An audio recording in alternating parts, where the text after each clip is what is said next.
দেখি ঋষভ আজকে একা একা ভাত খেতে পারে নাকি। ওই যে আমি ছাড়িয়ে দিলাম মাছটা খাওয়া, ভাত খেয়ে নাও আগে, দি মাছ খাও। হ্যাঁ ওই তো পারছে।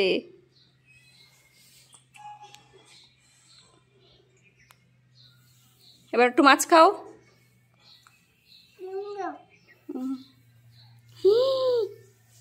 আস্তে আস্তে, অল্প করে অল্প করে।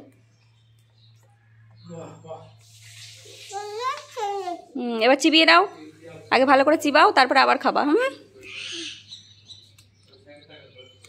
বাবা, আর কোন মাছটা খাবা? সব খাবা?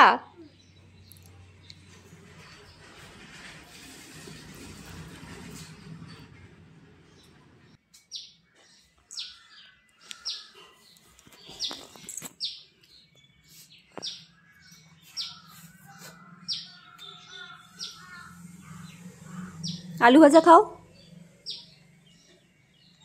আমি খাইয়ে দেবো। হ্যাঁ তুমি একা একা পারবা? তাহলে এবার আর একটু মাছ খাও। ওই দেখো মাছ,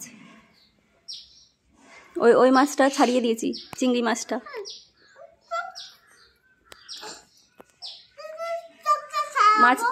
মাছের চোখ ছাড়াতে হবে না, তুমি এমনি মাছটা খাও কামড়ে, আমি ছাড়িয়ে দিয়েছি। ওই দেখো খাও। ওই দিকটা, ওই দিকটা না, এই দিকটা খাও, এই দিকটা ছাড়িয়ে দিয়েছি না। হ্যাঁ ওই পাশটা খেতে হয়।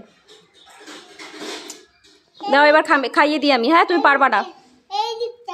আচ্ছা এবার আমি খাইয়ে দিই, দাও। হ্যাঁ খাইয়ে দিই আমি।